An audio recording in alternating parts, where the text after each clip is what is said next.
ஸ்ரீ குருப்பியோ நமக. நன்றாக குருவாழ்க, குருவே துணை. பரபிரம்ம ருத்ரகாயத்ரி ஞானஸ்தலத்தின் அன்பர்களுக்கு வணக்கங்களும் வாழ்த்துக்களும். 7 நாட்களுக்கான தினப்பலனை கன்னி லக்னத்திற்கு இந்த பதிவில் பார்க்க இருக்கோம். ஜூலை 19 முதல் ஜூலை 25 வரை. முதல் நாள் ஜூலை 19 சனிக்கிழமை. 8ஆம் வீட்டில் சந்திரன்.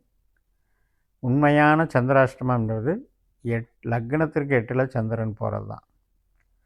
அதுலேயும் கன்னி லக்ன அன்பர்களுக்கு 8 அப்படிங்கிற ஒரு விஷயத்தை சுக்கிரன் வச்சுருக்கார். அந்த சுக்கிரனுடைய நட்சத்திரம்தான் பரணி. அந்த சுக்கிரனுடைய பலாபலனை இன்றைக்கி நம்ம அனுபவிக்க இருக்கோம். சுக்கிரன் 9ஆம் இடத்துல தன்னுடைய வீட்டில் இருந்தாலும் கூட அவர் சந்திரனுடைய நட்சத்திரத்தில் இருக்கார். சந்திரன் 8ல் இருக்கார். இந்த 8, 9 பரிவர்த்தனை நல்லதல்ல. பெருசாக நமக்கு ஏதோ ஒன்று நல்லது நடக்கும்னு போய் அதில் தடையாகிறதும் அது தாமதமாகிறதும் அதற்காக நம்ம மெனக்கெடுறதும் இந்த 8, 9 பரிவர்த்தனையினுடைய தன்மைகள். அதனால் எதிர்பாராத சில பாக்கியங்கள் கிடைக்கணும் அப்படின்னா நமக்கு பாக்கியஸ்தானத்துக்கு தொடர்பில் நம்ம ஜனனஜாதகத்தில் சந்திரன் சுக்கிரன் அமைப்பெற்றிருந்தால் இன்றைக்கி அது நடக்கும். அது இல்லாமல் நீங்கள் புதிய முயற்சிகளை இன்றைக்கி செய்ய வேண்டாம். ஜூலை 20ஆம் தேதி ஞாயிற்றுக்கிழமை கிருத்திகை நட்சத்திரம். ஒரு பாதம் மேசராசியில் இருக்குது, 3 பாதம் ரிஷபராசியில் இருக்குது. அப்போ 8ஆம் வீட்டிலிருந்து சந்திரன் 9ஆம் வீடான ரிஷபராசிக்கு காலையில் 6:11 மாறிடுறார். சூரியன் நமக்கு லாபஸ்தானத்தில் இருக்கார், கடகராசியில் இருக்கார்.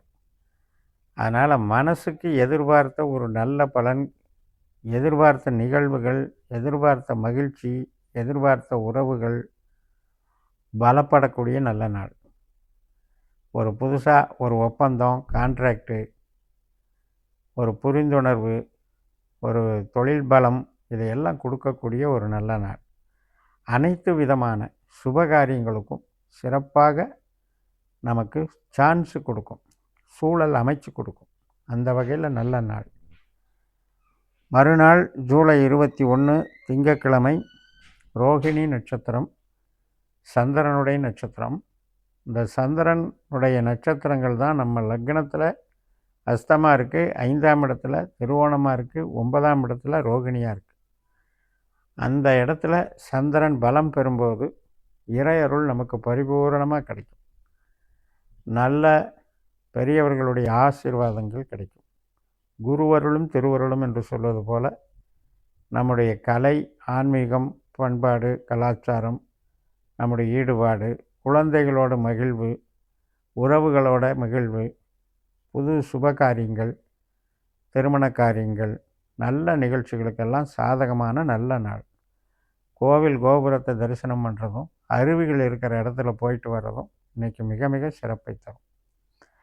மறுநாள் ஜூலை 22 செவ்வாய்க்கிழமை மிருகசிரேஷ நட்சத்திரம். ரிஷபராசியில் 2 பாதம் இருக்குது, மிதுன ராசியில் 2 பாதம் இருக்குது. காலையில் 8:14 செவ்வாய்க்கிழமை அன்னைக்கு மிதுன ராசிக்கு சந்திரன் மாறிடுறார். இன்றைய பலன் செவ்வாயை போல பலன் தருவார். நைட்டு 7:24 வரைக்கும் மிருகசிரேஷ நட்சத்திரம் தான். செவ்வாய் கிரகம் நமக்கு 12ல் இருக்குது, விரயஸ்தானத்தில் இருக்குது, கேதுவோடு சேர்ந்து இருக்குது, சுக்கிரனுடைய நட்சத்திரத்தில் இருக்குது. 12ல் கிரகம் இருக்கிறது அவ்வளவு சிறப்பல்ல. செவ்வாய் விபத்துக்காரகன், சுக்கிரன் வாகனகாரகன். வாகனங்களால் விபத்து செலவுகளோ அல்லது பராமரிப்பு செலவுகளோ, பழுதாகி அதற்காக செலவுகளோ, நீண்ட தூர பிரயாணங்கள் போகக்கூடிய அமைப்பு அதனால் வரக்கூடிய செலவுகளோ இன்றைக்கி காரணம் இருக்குது. அதனால் நம்ம கஷ்டமாதிபதி அப்படின்ற ஒரு ஆதிக்கமும் செவ்வாய் இருக்குது. மனநிலையில் ரொம்ப எமோஷனாக இருந்துகிட்ருக்கும், சரியாக தூக்கம் வராது, பாடி ஹீட் ஆயிரும். ஸோ இன்றைக்கி கொஞ்சம் பார்த்து இருந்துக்கணும். நம்ம ஜனன ஜாதகத்தில் செவ்வாய் பாஸ்கர அஸ்ட்ராலஜி சிஸ்டத்தில் கணித்து பார்க்கும்போது 8ஆம் பாவ 12ஆம் பாவ ஆதிக்கம் பெற்ற அமைப்பு இருந்தால் ரொம்ப ரொம்ப ஜாக்கிரதையாக இருக்கும். ஜூலை 23 புதன்கிழமை திருவாதிரை நட்சத்திரம். முதல் நாளே செவ்வாய்க்கிழமையே நைட்டு 7:24 தொடங்கிடுது. இந்த புதன்கிழமை அன்னைக்கும் மாலை 5:53 வரைக்கும் இந்த திருவாதிரை இருக்குது. நமக்கு 10ஆம் இடமான தொழில் ஸ்தானத்தில் சந்திரன் ராகுனுடைய நட்சத்திரமான திருவாதிரையில் போகிறாரு. குருவுமே அந்த நட்சத்திரத்தில் இருக்கிறாரு. குருவும் சந்திரனும் சேர்க்கை பலனை கொடுக்குறாங்க. மூத்த சகோதர வழி, தாயார் சம்பந்தப்பட்ட அமைப்பு மற்றும் நண்பர்கள் சார்ந்த வகையில் நிகழ்வுகள் இன்றைக்கெல்லாம் உங்களுக்கு தென்படும். அதே மாதிரி குரு உன்னுடைய நட்சத்திரத்தில் தான் ராகு இருக்கார், 6ஆம் வீட்டில். அதனால் வேலை சார்ந்த ஈடுபாடுகள் கிடைக்கும். 6ஆம் இடமும் 10ஆம் இடமும் ஒரு தொடர்பில் இருக்கிறது ஒரு நல்ல அமைப்பு தான். பட் என்ன அப்படின்னா, இந்த குரு ராகுனுடைய உபநட்சத்திரம் புதனாக இருக்குது. இந்த புதன் நமக்கு லாபஸ்தானத்தில் இருக்கிறது ஒரு பெரிய சிறப்பு தான். அதனால் ஒரு உடல் உபாதைகள் இருந்தாலும் கிளியர் ஆகிடும். ஒரு மனஸ்தாபங்கள், எதிரிகள் தொல்லை இருந்தாலும் கிளியர் ஆகிடும். சில பேருக்கு கடன்கள் கூட அடைபடும். அந்த விதத்தில் ஓரளவுக்கு இன்றைக்கி நல்ல நாள். ஜூலை 24 வியாழக்கிழமை புனர்பூச நட்சத்திரம். இந்த குருவும் ராகுவும் நட்சத்திர பரிவர்த்தனை வாங்கி இயங்குறாங்க. ராகு குருவோட நட்சத்திரம், குரு ராகுவோட நட்சத்திரம். மாலை 4:43 வரைக்கும் இந்த புனர்பூச நட்சத்திரம் இருக்குது. முதல் நாள் புதன்கிழமை அன்னைக்கு 5:53க்கு தொடங்கின புனர்பூச நட்சத்திரம். குரு மாதிரி செயல்படுது. குரு ராகு அந்த பரிவர்த்தனை 6ஆம் இடம் 10ஆம் இடம்ங்கிறதுனால வேலைக்கு ஒரு நன்மைகளை கொடுக்கும். யாருக்கெல்லாம் 3, 9, 5 இந்த மாதிரி ஆதிக்கம் பெற்றிருக்கோ அவங்களுக்கு வேலை கொஞ்சம் இன்றைக்கி இருக்காது. அதே 6, 10, 4 இந்த மாதிரி தொடர்புகள் நம்ம ஜாதகத்தில் இருந்தால் இன்றைக்கி வேலை பிஸியாகவே இருக்கும். ஆனாலும் கூட நமக்கு 6ஆம் இடம் 10ஆம் இடத்துல இருந்து தான் இன்றைக்கி கிரகம் நம்மளை நிகழ்வுகளை நடத்தி கொடுக்குது. மாலை 4:43 மணிக்கு பூச நட்சத்திரம், சனியினுடைய நட்சத்திரம். கடகராசிக்கு சந்திரன் வந்துடுறாரு. 11ஆம் இடத்துக்கு வந்துடுறாரு. சந்திரனுடைய வீட்டுக்கே வந்துடுறாரு. சனியினுடைய நட்சத்திரத்தில் இருக்கார். அங்கே ஏற்கனவே சூரியனும் சனியினுடைய நட்சத்திரத்தில் இருக்கார். அப்போ சூரியன் சந்திரன் சேர்க்கை பெற்று சனியை போல செயல்படுகிறார்கள்.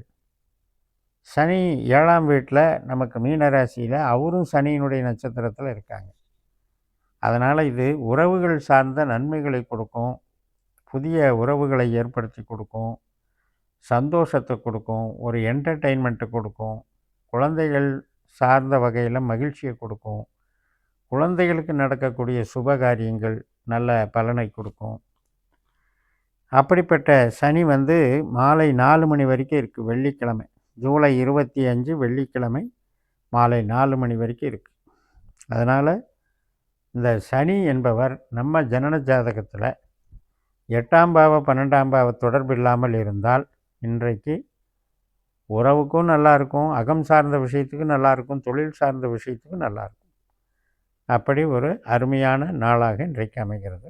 பொதுவாகவே இந்த வாரத்தில் கன்னி லக்னத்திற்கு நல்ல நிகழ்வுகளே என்று சொல்லி நிறைவு செய்கிறேன். என்னுடைய ஆப் ஒன்று உங்களுக்கு வெப்சைட்டில் இருக்குது. vettrijodhiram.com வெப்சைட்டில் போட்டிங்கன்னா உங்களுக்கு அதில் ஆப்பாக பயன்படுத்திக்கலாம். அதில் என்னுடைய பதிவுகளையும் நீங்கள் ஈஸியாக பார்த்துக்கிறதுக்கு கரெக்டாக இருக்கும். இந்த சேனலை சப்ஸ்கிரைப் பண்ணி ஷேர் பண்ணுங்கள். உங்கள் தனிப்பட்ட ஜாதக பலாபலன்களை என்னுடைய வாட்ஸ்அப் நம்பரில் தொடர்பு கொண்டு பலன் பெறுங்கள். உங்களிடமிருந்து விடைபெறுகிறேன். உங்கள் ஜெயம் எஸ். நன்றி, வணக்கம்.